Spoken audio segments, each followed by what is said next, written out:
Match যেটা আছে সেটা কেটে দেওয়া হোক, সেটাও আমরা এখন পর্যন্ত করিনি।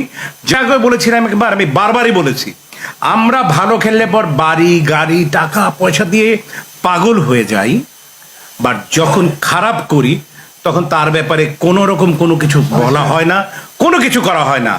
ইভেন কি ম্যাচ যেটা আছে সেটা কেটে দেওয়া হোক, সেটাও আমরা এখন পর্যন্ত করিনি। যার জন্য একটা প্লেয়ার কি হচ্ছে যে আমি তো জানি I am going to select. লজ্জাজনক ব্যাপারটি আসলে আমার কাছে এই শব্দটার সাথে পরিচিত হওয়া উচিত। যারা সিলেকশন করেছিল প্লেয়ারদের, এই ব্যাপারটি আসলে তাদের চিন্তা করা উচিত প্রথম। অত্যন্ত দুঃখের সাথে বলতে হয় এটি যে বাংলাদেশের যারা সিলেকশন কমিটিতে আছেন তাদের একটি ব্যাপার কিন্তু আমাদের সবার, আমি বলবো যে 100% দেখার মতো একটি ব্যাপার হয়েছে। যারা সুপার ফ্লপ মেরেছে সবসময় তাদেরকেই ওনারা সিলেকশন করেছেন। এটা কিন্তু অ্যাপ্রিসিয়েট করবার মতো আনডাউটলি।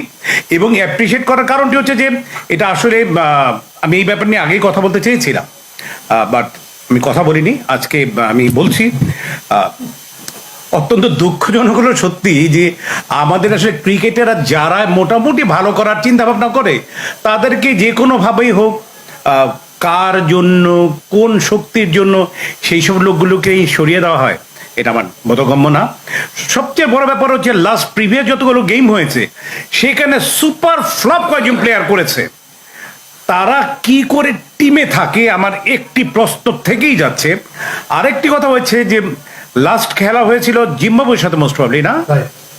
সেখানে সাইফুদ্দিন যে আনডাউটেড মেমোরি, আমি তার নাম উল্লেখ করবো, 5টা খেলার মধ্যে 3টা ভালো করেছে, 2টাতে সে ভালো করেনি, তার জন্য তাকে অফ করা হলো।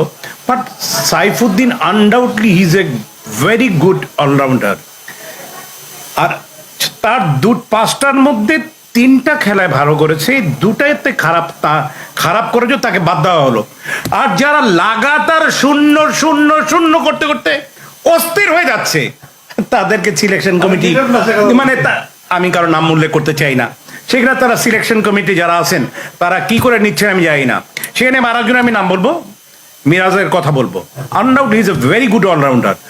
তাকে তাদের চোখ কেন পড়লো না? এমনকি আমি ধরে নেব যে অনেক ক্ষেত্রে দেখা যায় যে সবসময় আমরা খারাপ জিনিসগুলোকেই তুলে নেবার চেষ্টা করি।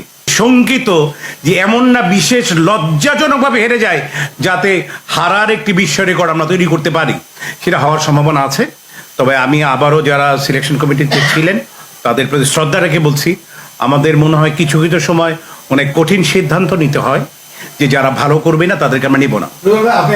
আমি একটু বলিনি, যারা ভালো করবেন তাদেরকে আমি নিব না। সে আমার দুলাভাই হোক, আমার চাচা হোক, আমার বিশ্ব জায়গা থেকে আসুক, ইট ডাজন্ট ম্যাটার, এটা কোনো ব্যাপার না।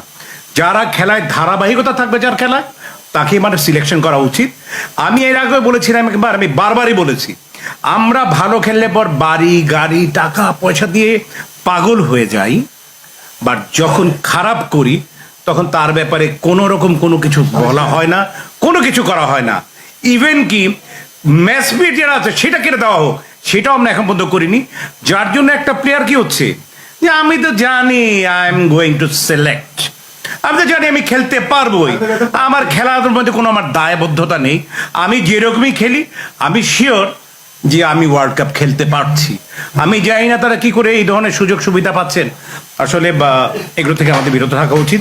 আমরা দেশকে ভালোবাসি, যারা ভালো করে তাদের জন্য সবসময় শুভকামনা, এবং যারা খারাপ করছেন আমার মনে হয় তাদেরও উচিত যে আমরা ইন্ডিয়ার দিকে তারা দেখতে পাই অনেক সময় তারা খারাপ করলে তখন তারা লিগে তারা খেলে ভালো প্রমাণ করে দেন আবার তারা মেইন টিমে আসে।